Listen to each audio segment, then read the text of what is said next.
Assalamu alaikum, adab, and very good morning to all of you.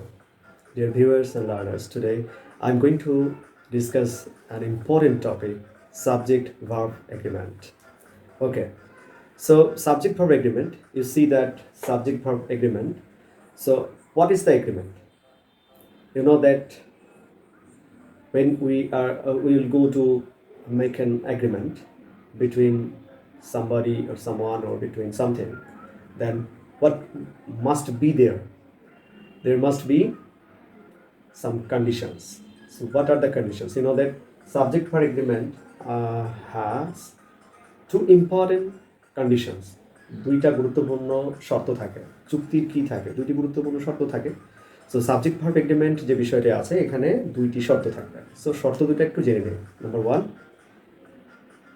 Subject singular number হলে verb অবশ্যই singular number হবে। Number 2, subject plural number হলে verb অবশ্যই plural হবে। এই দুটো শর্ত আমাদের মাথায় রাখতে হবে।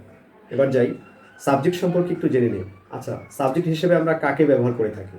যেমন সাবজেক্ট হিসেবে আমরা নাউনকে ব্যবহার করে থাকি, সাবজেক্ট হিসেবে আমরা প্রোনাউনকে ব্যবহার করে থাকি, সাবজেক্ট হিসেবে আমরা অনেক ক্ষেত্রে প্রোনাউন প্লাস নাউনকে ব্যবহার করে থাকি। সেই ক্ষেত্রে প্রোনাউনটা অনেক ক্ষেত্রে অ্যাডজেক্টিভের কাজ করে, এটা আমরা জানি। এটি পার্টস স্পেসের অন্যান্য ক্লাসে এটা ক্লিয়ার করা হবে। সো এরপরে সাবজেক্ট হিসেবে আমরা জেরানকে ব্যবহার করে থাকি, সাবজেক্ট হিসেবে আমরা পার্টিসিপল প্লাস নাউনকে ব্যবহার করে থাকি। অর্থাৎ এইভাবে সাবজেক্টগুলো এসে থাকে।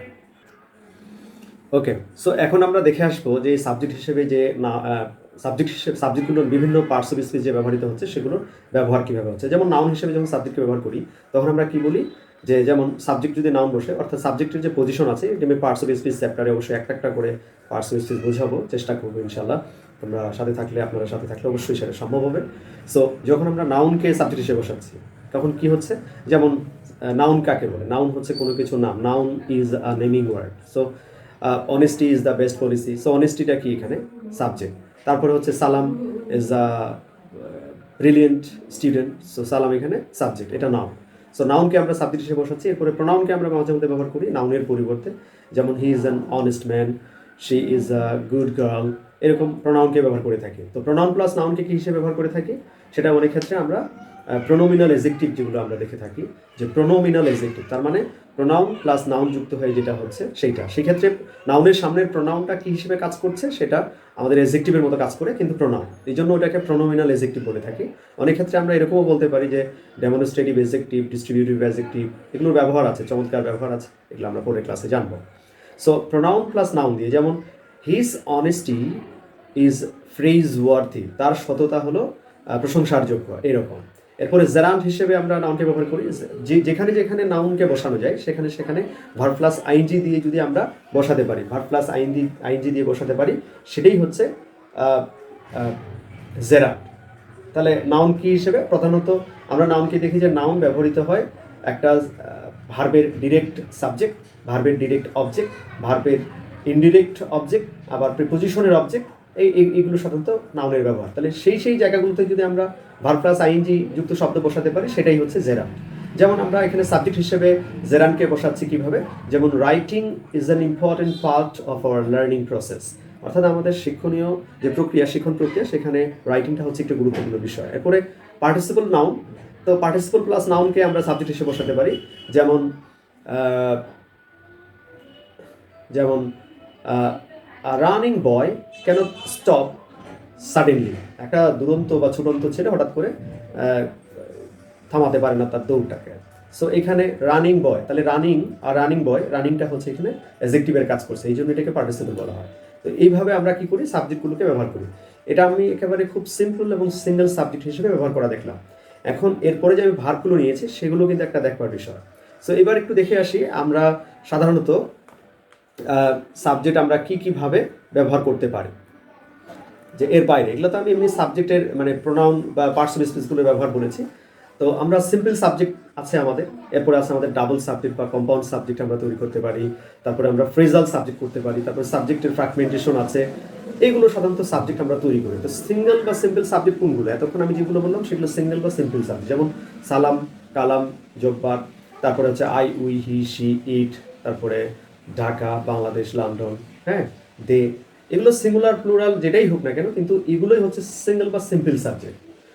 তো ডাবল সাবজেক্ট যখন গঠন করি সেক্ষেত্রে আমরা মনে রাখবো ডাবল সাবজেক্ট কীরকম হয়, যেমন অ্যান্ড যুক্ত সাবজেক্ট, অ্যাজ ওয়েল অ্যাজ যুক্ত সাবজেক্ট, এগুলো হচ্ছে ডাবল সাবজেক্ট। তো অ্যান্ড দিয়ে একটা মজার বিষয় হচ্ছে, অ্যান্ড দিয়ে যখন আপনারা সাবজেক্ট গঠন করবেন তখন এই সাবজেক্টটা একবচন না বহুবচন হচ্ছে সেটা কতগুলো বিষয়ের উপর নির্ভর করে। যেমন ধরেন সাবজেক্ট যদি দুই পাশে,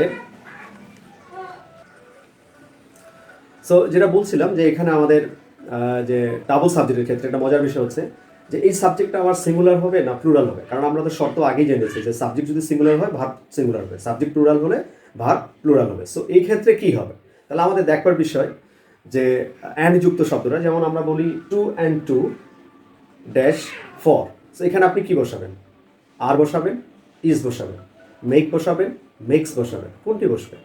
টু অ্যান্ড টু। দেখেন অ্যান্ড যুক্ত শব্দটা যদি টু অ্যান্ড টু অর্থাৎ দুই পাশের যদি দুইটা শব্দের অর্থ যদি সেম হয়, সেম মিনিং প্রকাশ করে, তাহলে সেই ক্ষেত্রে এই সাবজেক্টটিকে, যদিও দুই একটি বহুবচন বোধক দেখে মনে হচ্ছে, সো এটা কিন্তু তখন সিঙ্গুলার হবে। সো এটা হবে সিঙ্গুলার সাবজেক্ট মানে সিঙ্গুলার ভার্ব। তো আমরা জানি প্রেজেন্ট ইনডিফিনিট টেন্সে subject third person singular number হলে ভার্বটা সিঙ্গুলার হয়, অর্থাৎ ভার্বের সাথে এস বা ইএস হয়। তাহলে two and two makes four অথবা two and two is four. আবার মজার বিষয় দেখেন, আমরা যদি এখন বলি two and three dash five, তো এখানে কি বসাবো? টু অ্যান্ড থ্রি, যেহেতু টু আলাদা থ্রি আলাদা, দুইটার তাহলে অর্থ ভিন্ন, তাহলে বুঝলাম আমরা অর্থ ভিন্ন হলে ভার্ব সাবজেক্টের প্লুরাল ধরি আমরা, তখন আমরা ভার্বটাকে প্লুরাল করি। তাহলে two and three are four, তাহলে কালাম অ্যান্ড সালাম আর ক্লোজ ফ্রেন্ডস, সেই ক্ষেত্রে আমরা আর বলছি। তো এটা হচ্ছে এন্ডের ব্যাপারটা। এমনকি আপনারা দেখবেন যে একটা খুবই জনপ্রিয় বহুল প্রচলিত যে প্রবাদ বাক্য আছে সেটা হচ্ছে time and tide wait for none. অনেকে বলে যে টাইম অ্যান্ড টাইট, এটা তো ওয়েটস হওয়ার কথা না। ওয়েট কেন হলো? এটা একটা তুলনা করা হয়েছে, বাট টাইম একটা সময়কে বোঝায়, টাইট একটা স্রোতকে বোঝাচ্ছে। সো এটার তুলনা হচ্ছে যে দুইটাই বহমান, চলে গেলে আর ফিরে আসে না, জীবনের সময় চলে গেলে ফিরে আসে না, স্রোত বয়ে গেলে আর ফেরানো যায় না। সো এই দুটাকে তুলনা করা হয়েছে, তাই time and tide wait for none বলা হচ্ছে। তো একইভাবে slow and steady wins the race. So slow আলাদা, স্টিডি, স্লো এবং স্টিডি দুইটার অর্থ কিন্তু সেম, এই জন্য স্লো অ্যান্ড স্টিডি উইন্স হয়েছে, অর্থাৎ এটাকে সিঙ্গুলার সাবজেক্ট ধরে থার্ড পার্সন যেহেতু, সেহেতু উইনের সাথে অ্যাস হয়েছে। সো এবার আসি ফ্রেজাল সাবজেক্ট। আপনারা অনেক ক্ষেত্রে দেখবেন একটু খুঁজে পাচ্ছেন না যে সাবজেক্টটা সিঙ্গুলার হবে না প্লুরাল হবে, ডিসাইড করতে পারছেন না। সেই ক্ষেত্রে আপনার মনে রাখতে হবে যে সাবজেক্টটা যত বড়ই লম্বা হোক না কেন, এর একটা মূল কিওয়ার্ড আছে, মূল শব্দ আছে যাকে কেন্দ্র করে এটা গঠিত। যেমন ধরেন আমরা অনেক সময় কারেকশনে বা অনেক সময় আমরা এগুলো দেখে থাকি যে ভার্বটা কীভাবে বসবে, সেটির ক্ষেত্রে আমরা বলবো যে, যেমন আমরা বলছি the price of book dash high, তো বইয়ের দাম উঁচু মানে অনেক বেশি। So the price of book, এটা পুরোটাই হচ্ছে সাবজেক্ট। এর ক্ষেত্রে সাবজেক্টের মূল কিওয়ার্ড কোনটি? প্রাইস, বুক কোনটি? প্রাইসটা। সো প্রাইসটা এক বচনে আছে তাই হবে সিঙ্গুলার, তাহলে the price of book is high. আবার দেখেন এটা যদি আমি বলি the prices of book are high, একইভাবে the colour of her eyes is blue, the colours of her eyes are blue, এরকম বিষয়গুলো আসছে। তাহলে আপনারা দেখলেন। আবার দেখেন আপনারা যদি আরও ফ্রেজাল আকারে গঠন করেন, যেমন ভার্বাল নাউন দিয়ে যখন আমরা একটা ফ্রেজ গঠন করি, কীরকম? The reading of novel is interesting, তাহলে এখানে সাবজেক্ট কোনটা? রিডিংটা এক বচনে আছে তাই ইজ হয়েছে, the reading is novel is very interesting. Okay, একইভাবে আমরা যদি বলি the study of history is interesting to me, the study, তাহলে এখানে মূল সাবজেক্ট হচ্ছে স্টাডিটা, সেক্ষেত্রে আপনারা মনে রাখবেন অফের সামনের যেটা আছে সেটাই হচ্ছে মূল। এখন ধরেন আপনাকে বলা হচ্ছে যে আপনার গ্রামের নাম কি, তখন আমি বলছি যে আমার গ্রামের নাম অমুক। So the name of my village, the name of my college, the name of my school, the name of my district, the name of my country. দেখেন এইখানে তাহলে মূল সাবজেক্টটা কোনটা? নেমটা। আবার দেখেন এখন যদি আপনি বলতে চান অনেকগুলো বহুবচন করে বলতে চান, যেমন বলতে যাচ্ছেন যে the items of this menu, অথবা আমরা বলবো যে দ্য প্রোগ্রামস, দ্য সিস্টেমস, তো তখন এটা বহুবচন হয়ে, দ্য প্রাইসেস, দ্য কালার্স, এগুলো বহুবচন হয়ে যাচ্ছে। এখন কার কালার, কার প্রাইস, কার আইটেম, এগুলো এরপরে যেই থাক না কেন, আমার মূল সাবজেক্ট হচ্ছে আইটেম বা আইটেমস, কালার বা কালার্স, প্রাইস বা প্রাইসেস, এটার উপর ভিত্তি করে ভাবটা হবে। আশা করি বুঝতে পেরেছেন। এরপরে আমরা অনেক সময় যেটা দেখি যে ফ্র্যাগমেন্টেশন মানে ভগ্নাংশ আকারে যে সাবজেক্টগুলো থাকে, সেই ক্ষেত্রে আপনারা সবসময় মনে রাখবেন কার ভগ্নাংশ, অর্থাৎ এখানেও মূল কি কিওয়ার্ডটি খুঁজে বের করতে হবে। কিওয়ার্ড মানে একটি মূল শব্দ রয়েছে।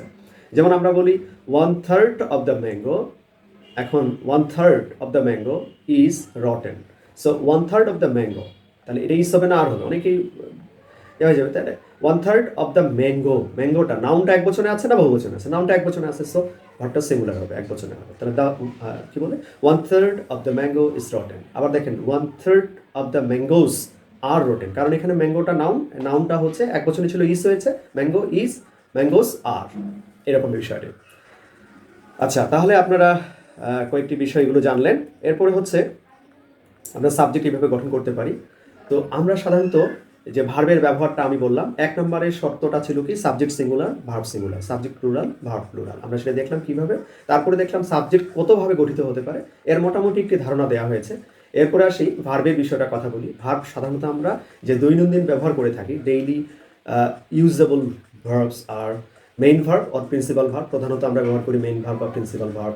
দেন আমরা ব্যবহার করি অক্সিলারি ভার্বস বা হেল্পিং ভার্বস, মানে প্রিন্সিপাল ভার্বকে অর্থ প্রকাশে সহযোগিতা করে, সহায়তা করে।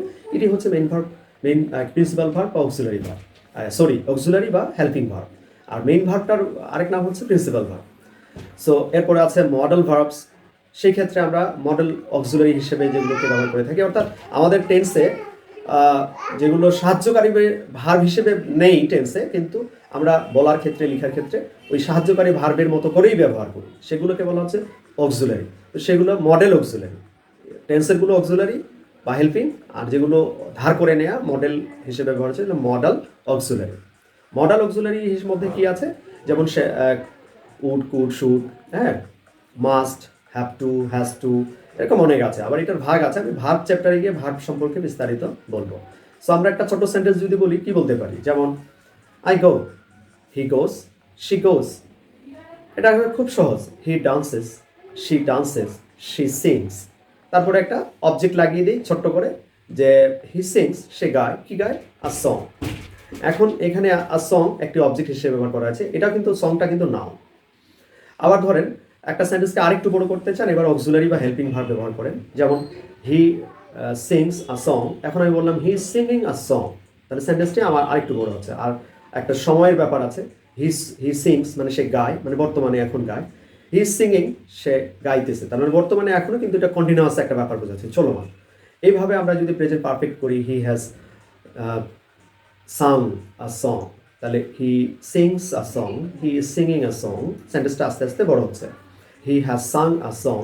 তারপরে হচ্ছে আমরা আরও ব্যবহার করতে পারি যে he must sing a song, তাকে অবশ্যই একটি গান গাইতে হবে। He can sing a song, সে একটি গান গাইতে পারে।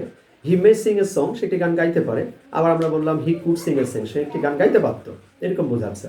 আবার ধরেন যে he should sing a song, তার অবশ্যই একটি গান গাওয়া উচিত, অর্থাৎ উচিত অর্থে শুড, এগুলোর আবার আলাদা ব্যবহার আছে, আমি দেখাবো। এরপরে আমরা ইনফিনিটিভ আকারে দুইটা ভাবকে ব্যবহার করতে পারি, কিরকম, যেমন he wants to Singh a song, he wants to Singh a song আমরা বলতে পারি। আচ্ছা, এরপরে হচ্ছে লেট দিয়েও আমরা সাবজেক্ট সেন্টেন্স গঠন করতে পারি, যেটাকে ইম্পারেটিভ সেন্টেন্স বলা হয়। যেমন পৃথিবীর সবচেয়ে ছোট সেন্টেন্স যদি আমরা লিখি ইম্পারেটিভ সেন্টেন্স, যেমন go home, go there, do this, হ্যাঁ। তারপরে আমরা আরেকটু যুক্ত করলাম, কোনো কিছু করতে দেয়া বা আমাকে করতে দেয়া হোক, এরকম অর্থ প্রকাশ করে।